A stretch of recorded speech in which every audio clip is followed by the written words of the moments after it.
here, when we talk about hemp, it's not about only like being good for the environment. It's also about improving products. A quick example is that there is this company in France that manufactures car dashboards and door panels made with hemp, about 25% of hemp. And the result is that the composites are much lighter, which for a car is essential to increase the miles per gallon. That's Pierre Berard from Biosolutions Initiatives. This is the Lancaster Farming Industrial Hemp Podcast. My name is Eric Herlock, and according to today's guest, the American hemp industry has the potential to be a $2.2 billion industry by 2030 and create thousands of jobs. That's only 7 years from now. But what the industry needs now more than anything is capital investment. Pierre has recently published a report called Seeing the Industrial Hemp Opportunity, and it lays it all out right there. So that's what we're going to talk about today, how to attract capital investment, what investors need to know about this industry, and how hemp can reach its potential.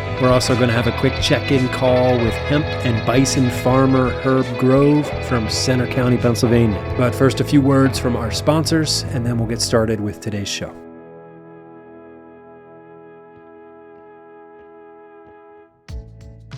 This episode is brought to you in part with generous support from Americhon Cast Hemp, a full-service hemp building material installer and distributor of the E-Reezy spray-applied hempcrete system. Contact Cameron McIntosh at Americhon Cast Hemp today to make all of your hempcrete dreams come true. Americhon Cast Hemp, americhon.com.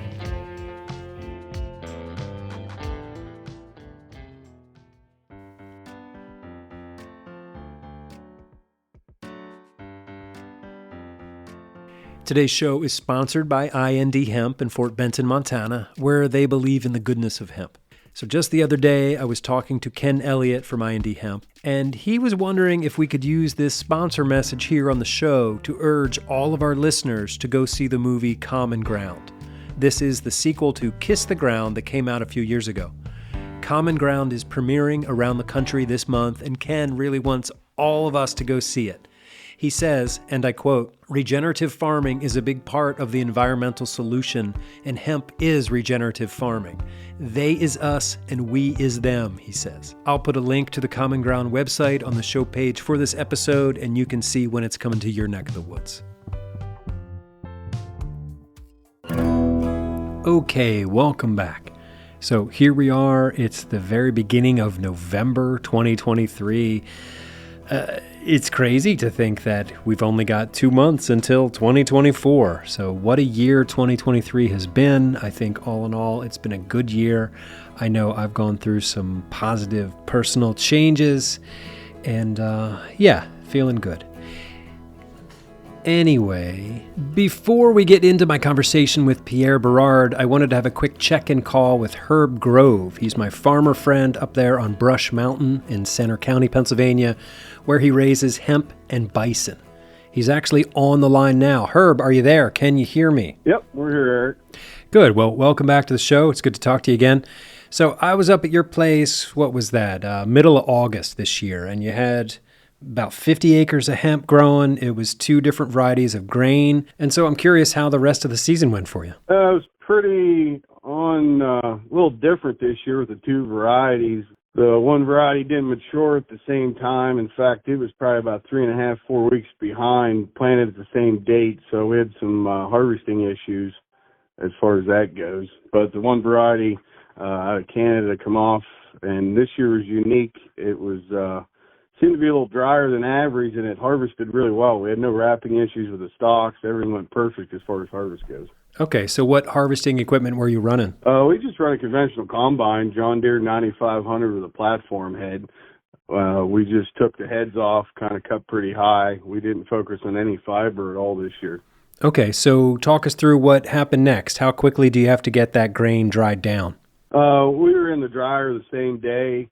The grain itself this year was actually, I would say, dry out of the field. It was all the foreign material that come through the machine when you harvest the plants, kind of green, that we were focused on. So we were off the field and in the dryer same day. We went through a cleaner into a continuous flow dryer and got some heat on it and got all the foreign material and everything around it dried down so it would keep.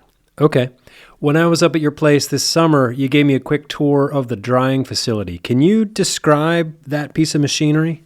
It's kind of like a dinosaur in our book. It's an older style, conventional.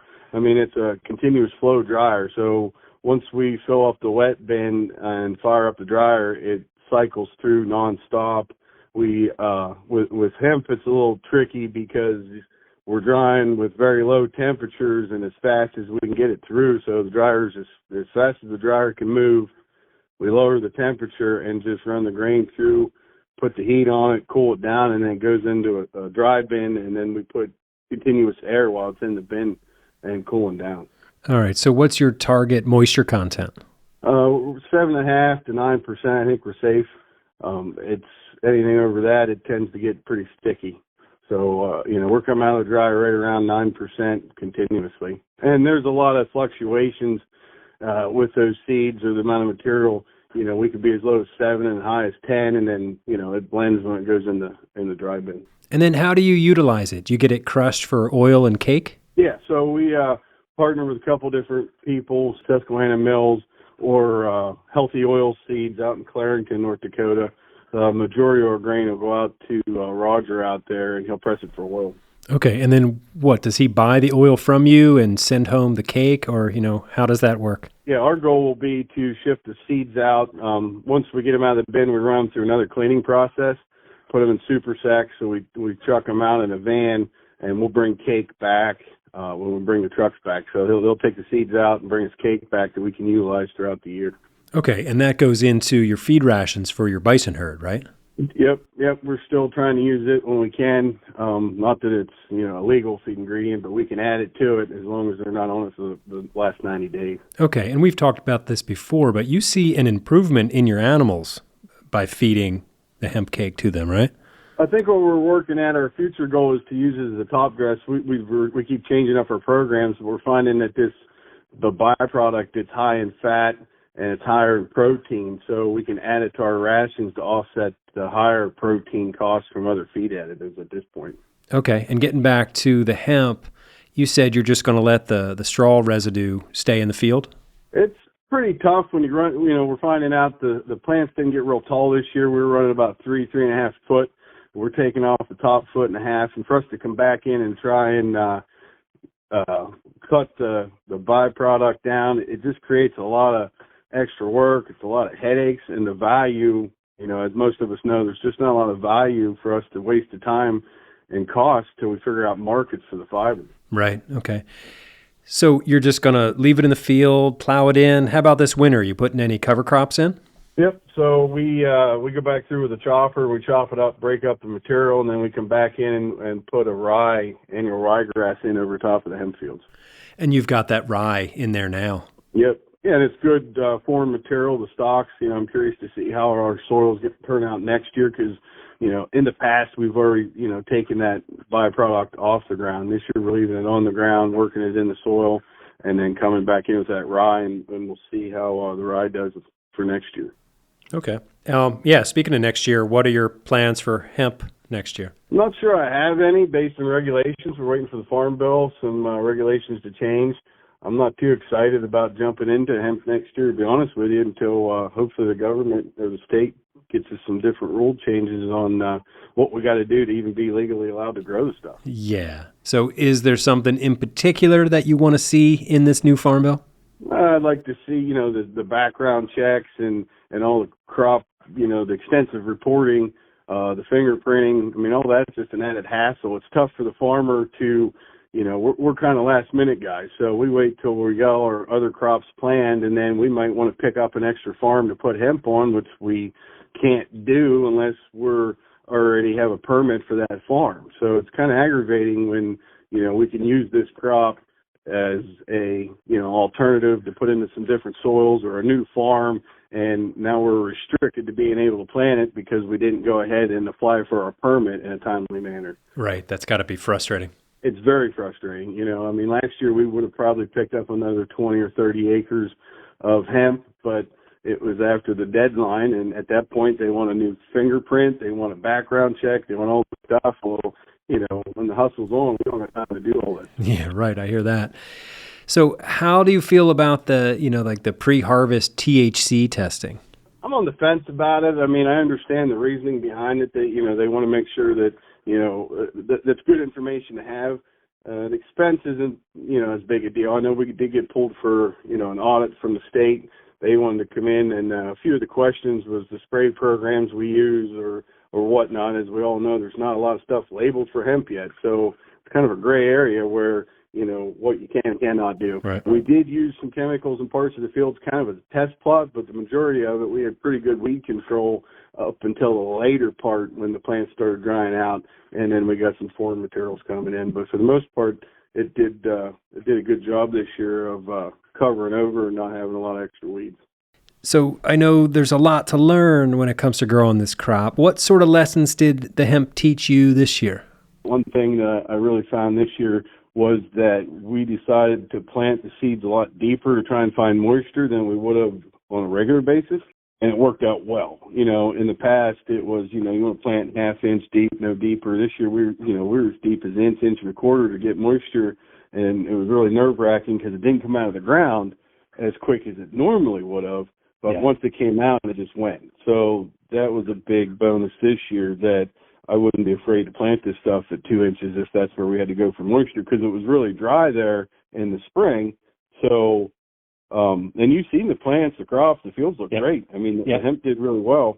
So that was a big learning curve, I think, this year. And letting it in the field a little bit longer to dry down the seeds, I think was a big deal breaker. So we learned a couple different things this year that would make it easy moving into the future. Awesome. That's good to hear. So how would you sum up the 2023 hemp growing season up there on Brush Mountain? By far the best experience when it comes to harvesting. We had no wrapping issues. It ran through the combine. Our yields were above board what we were expecting, so that's always a positive thing. At the end of the day, we had a really good year with the hemp. Awesome. Congratulations. Man, Herb, it's great to talk to you. Thank you so much for your time today. And we'll catch up again soon. Yep. I appreciate it, Eric. Thank you very much. All right. Let's go talk about investment opportunities in the world of industrial hemp.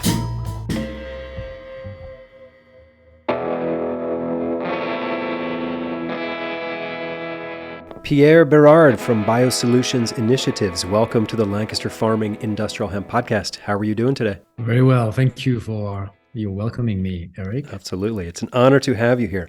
I wonder if you could very briefly introduce yourself. So I'm a U.S. citizen, although my accent is French, and that's where I'm coming from. But my background is mainly in developing countries. So I was an impact investor, managing an impact fund, specialized in agro-processing, small agro-processing companies. And this is a little bit the genesis of why I'm here. So after doing that for many years, I decided to shift a little bit career, but I wanted to do something in agriculture. And I had some background thanks to the work I had done in Africa and Latin America around regenerative agriculture. So this is a little bit how I fell into the industrial hemp sector. Okay. And you and I have met several times in person in Montana. I think the first time I met you was in the summer of 21. Maybe it was 22. I don't know. They kind of run together now. It was last year, yes. Was it last year? Okay. All right. So you've recently published a report called Seeing the U.S. Industrial Hemp Opportunity, a pioneering venture for investors and corporations driven by environmental, social, and financial concerns. So what is this report, and what was your purpose in producing it? So I met a family, the Elliots, that has been passionate and very invested in industrial hemp for many years. They even set up their own company, IND Hemp. Sure, which I have to mention is a sponsor of our show. Oh, yeah. Right. Yeah. And when we met, I was looking for a new opportunity. And as I mentioned, I wanted something about agriculture. I wanted something regenerative, but I wanted also something that was industrial, because I believe that there is an ongoing trend about, everybody talks about reshoring, onshoring. And as we know, the US has been deindustrializing for many years, and it is time to change that trend. And here we have a tremendous opportunity with industrial hemp to benefit both agriculture and the industry because it has many applications in industrial processes and products. Okay, so who is your intended audience for this report? So this is very broad because the goal of the Elliott family was to accelerate the industrial hemp sector in the US, which is decades behind Canada, France, China. And they ask a very broad question, like, how do we go about it? And my initial reaction was, it seems like it felt very much like a developing country. It is very nascent. It is very fragmented sector. You have like pioneers and trailblazers reinventing the field after 80 years of prohibition. So I felt very familiar with this context. There is no capital. People don't want to finance this. It's too risky. And I was like, okay, this sounds like something for me. And so the audience is first like to attract more capital to the sector because every new industry requires a huge amount of capital. But also like to guide a little bit all those entrepreneurs about how can we be successful through huge booms and busts. And I think the goal would be if we can minimize or mitigate those so that the growth of the industry is a little bit more seamless, I think we can reach that goal of accelerating the development of industrial hemp in the US. Okay. So you have a unique perspective on the hemp industry in that you are or were sort of an outsider looking in, not a hempster trying to prove that hemp can save the world. So it's like a refreshing perspective that you bring to this. Fresh eyes, you've got experience from all over the world. So that I love that. I love that. So thank you for bringing that to the industry. But I wondered if we can sort of take a look at the report itself, hopefully not give too much away because we want people to download the report and read it themselves because there's a lot here. There's a lot, you talk about the investment opportunities.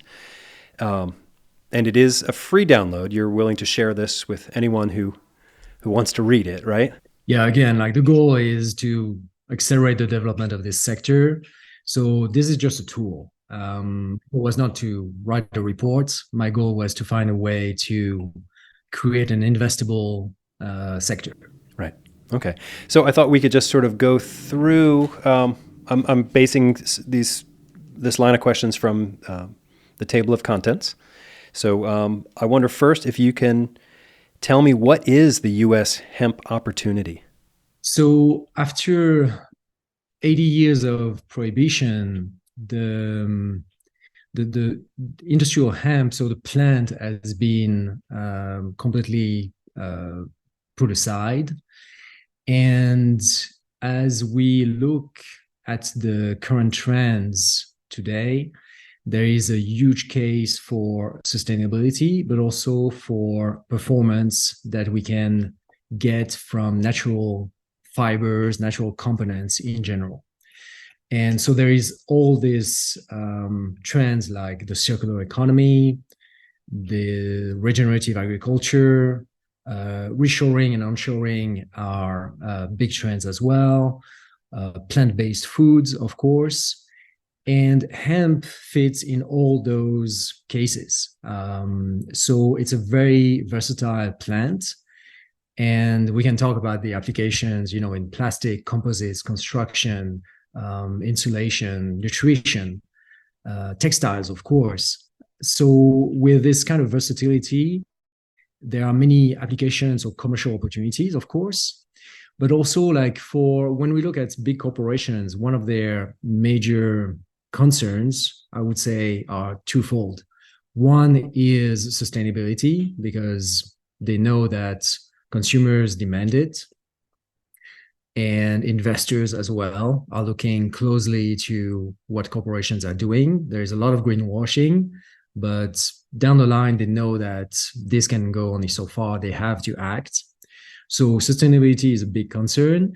And also, the interesting thing is that here, when we talk about hemp, it's not about only like being good for the environment. It's also about improving products. So, a quick example is that there is this company in France that manufactures car dashboards and door panels made with hemp, about 25% of hemp.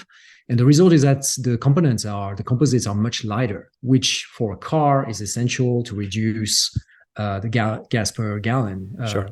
to increase the miles per gallon.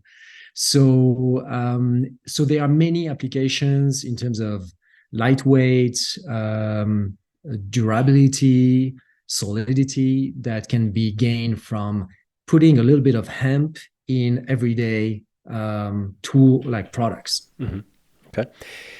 You describe the current model of production as destructive and as a vicious circle. Can you explain what you mean by that when you look at sort of the way things are made now? So most of the products that we use are petroleum based, of course, and which are very convenient. Plastics are everywhere. And the more and more people are now aware that this plastic is not really recyclable. It has to go somewhere. It ends up in huge packs in the ocean that people spend millions collecting. They end up on beaches. We are in the West. This is crazy, but we are exporting waste because we cannot treat it here. So countries like China, Indonesia have been like big recipients of like waste, plastics and all kinds of goods that they try to recycle. But China has now closed its borders since a few years for our industry, for our waste. So it ends up in Indonesia and Southeast Asia. But now there is also a lot of illegal dumping done in Africa. And so hemp is an avenue to sort of change those practices. Well, let me say, we're not going to change the world with hemp, but I think this is one first step in the right direction, because the whole opportunity with industrial hemp is that we can blend a little bit of hemp in everyday products, in whether it's nutrition, as I said, it's construction, it's plastics, composites, textiles. We can put like 10, 20%, 30%. There's this great company that now does mattresses and bedding with a little bit of hemp.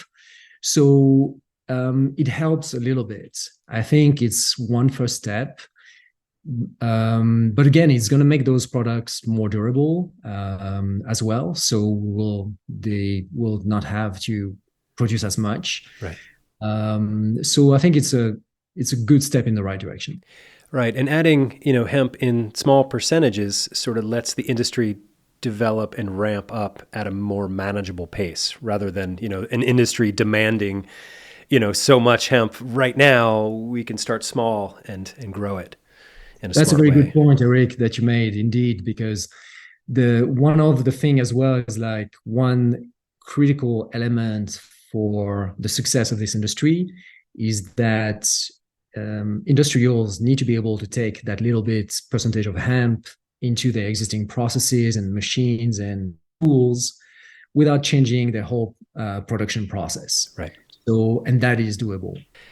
In the second chapter of your report, you talk about the value proposition for hemp. I wonder if you can dig in a little bit on that. Yeah, absolutely. So the value proposition, again, is like about two main elements. One is that hemp brings a lot of sustainability. First, everybody has heard now about our soil being depleted.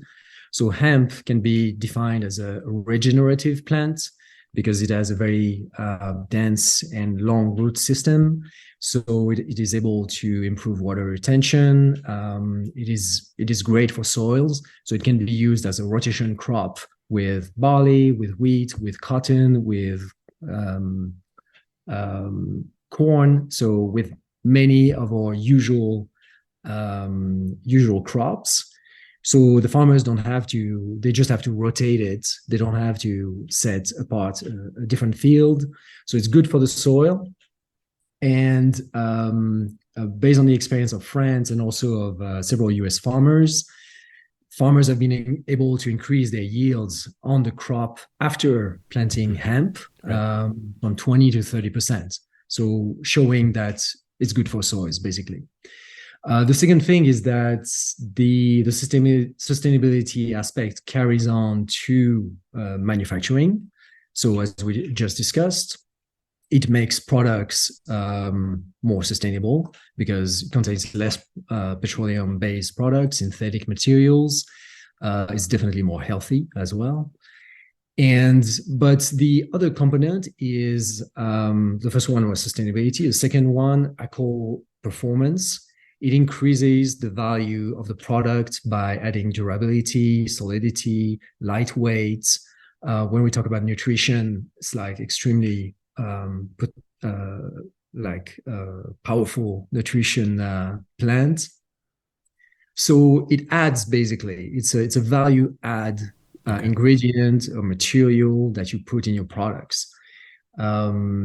So there are good examples, like in insulation, for example, it's super like fire resistant, and also it resists to pests, and it doesn't hold moisture. So all of this makes the products more interesting, and therefore there's got to be some margins as well for the vendors. What are the markets in what you identify as priority sectors? Definitely, like the biggest opportunities are in food and in animal feed. So the food sector is not very developed in the US. It is not developed in France either. Canada is the most advanced. So we are importing a lot of Canadian, basically like hemp. And that's the grain, that's the seed, yeah. The seed, the proteins. So there are different by co-products basically that you can get from hemp. And but the research is very nascent. So hemp could be probably a powerful emulsifier. It could become like a very interesting ingredient for the food industry.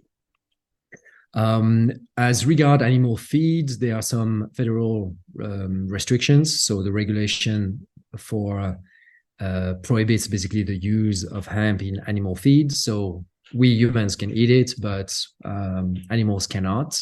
Farm animals cannot. Pets are okay. So once that sector opens, there is a huge market, and there are some interesting studies about the beneficial consequences of using hemp in animal feed, whether it's horses or cattle. Right. So, but also plastic and composites. Composites benefit immensely from blending natural fibers. So a lot of flax for the moment is mainly used, but flax cannot be grown as much in as many locations as hemp, and they have more or less the same properties. So there are interesting companies that now, like BMW and Porsche, and also like sailboats, are using natural fibers, basically like flax, natural fibers in their components. Yeah, that's amazing.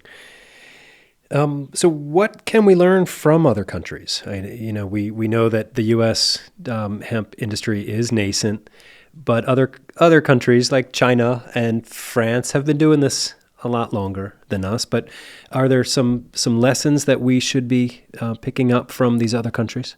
So that's a great question, Eric. And a lot of the report is based on the benchmark that I did with other countries, France, China, and a little bit of Canada.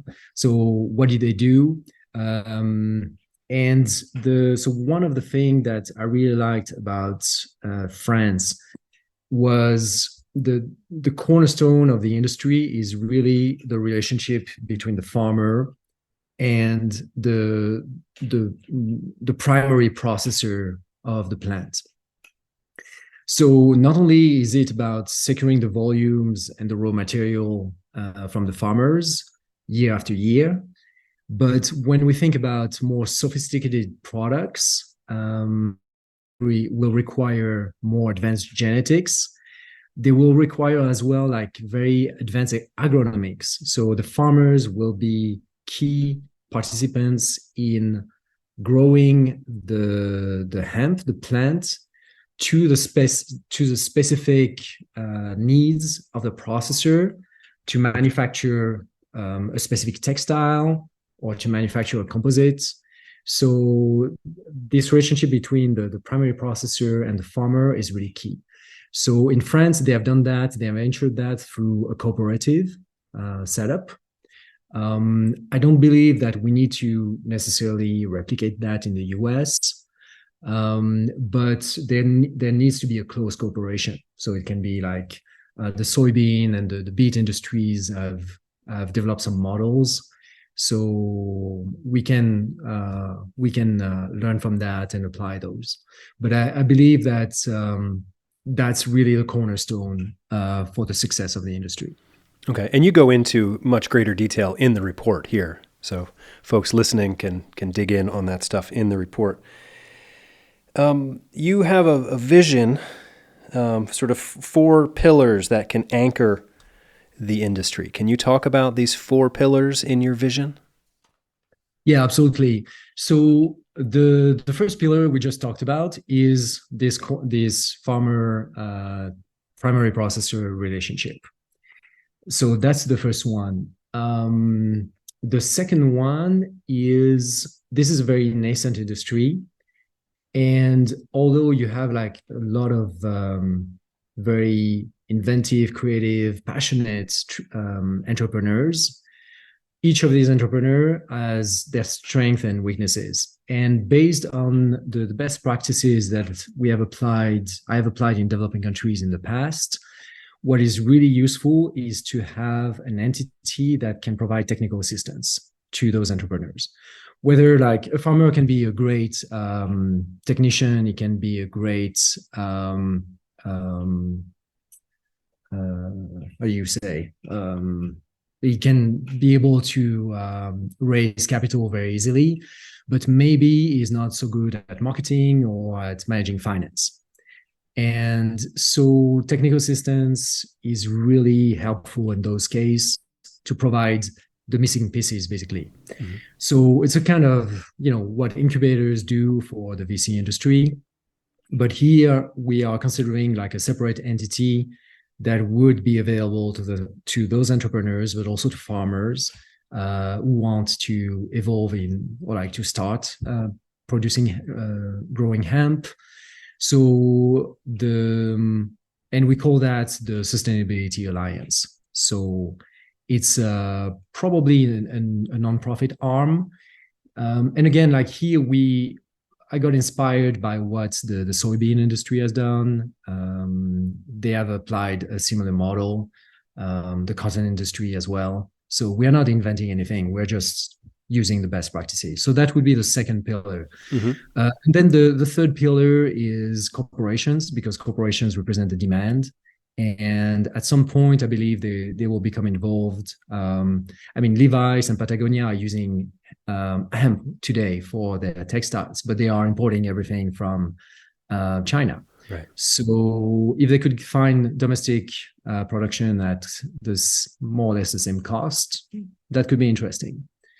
And then the fourth pillar is, of course, capital. Money is very needed to develop such a large agro industry. Right.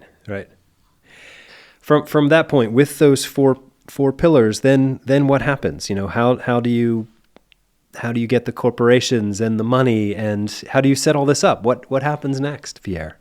So that's in section 10 of the report about the next steps. So okay. You have to read the report, Eric. Fair enough. What else should people know about this report? Because there's so much in there, and our conversation here is just scratching the surface. So people need to read the report, and they need to share it, right? Because you want this to get into the hands of investors and people who want to put their money into something worthwhile to help change the world, but also to, get a return on that investment, right? So I don't have a crystal ball, but again, like this is based on solid information and on, let's say, what other industries have done. So we looked at cotton, we looked at soybean, we looked at the beet industry in the US, we looked at France, Canada, and China. So this is a roadmap. It may not be perfect, but I think there are some definitely valuable information. So what is interesting is that, again, like if there was only one point to make, I think that to start up this industry, we just need existing companies that have their own markets, that have their own products already selling, to take a look at hemp and ask themselves the question, could I use hemp in my products? And what would be the benefits? So if I'm making let's say cereal bars, it's very easy for me to put seeds, and many people are already doing that. And I'm adding proteins, and I'm adding like omega-3 and omega-6 into my bars. So that's great. If I'm an automobile manufacturer, I can decrease the weight of my vehicles by asking my manufacturers to produce composites with hemp. And I can make the composites more durable as well. If I'm in textile, I can blend, 40, 50% of hemp and cotton and get a very resistant piece of cloth that is also a little bit more sustainable, and consumers care about that.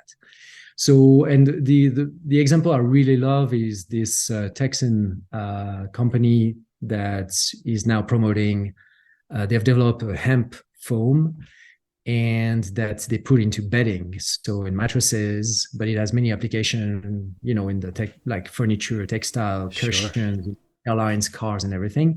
And it's just about, up to 10% of hemp. So it's not difficult for those companies to include that in their process and to become a little bit more sustainable, and also like benefiting from the attributes that hemp gives to the final product. So I think like small companies can look at that, and this is how we could really develop the market. And the interesting thing is that no other markets in the world has yet done it, and I believe that's a key factor to success. If we had like thousands of companies across the US starting to put a little bit of hemp in their products, I think we could develop a huge market. Excellent. I hope you're right. And you've got quite a roadmap here for people to follow. And I will publish this on lancasterfarming.com, but it's available elsewhere. Do you have a website where people can go and learn more about what you do and to get a copy of this report? Yeah, you can find it at biosolutionsinitiatives.com. biosolutionsinitiative.com. I will put that website up on the show page for this episode as well. Perfect. Thank you, Eric. All right. Pierre, it is great to talk to you. Thank you so much for putting all of this work into this report. I think it's going to be well received. There's a lot of great information here. So thank you. Thanks a lot.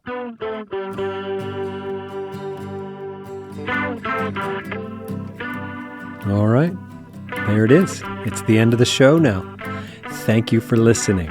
If you have any questions or comments or concerns, you can always reach out to me. Send an email to podcast@lancasterfarming.com. My name is Eric Herlock. I am the digital editor at Lancaster Farming Newspaper, the greatest agricultural newspaper in the world. Check us out online at lancasterfarming.com.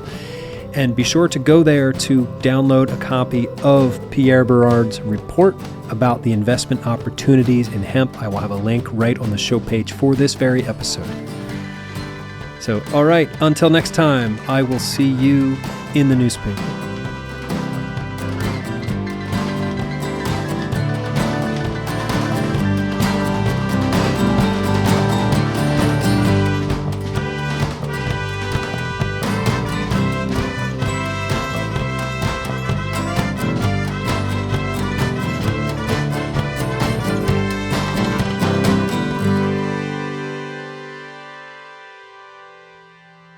industrial hemp.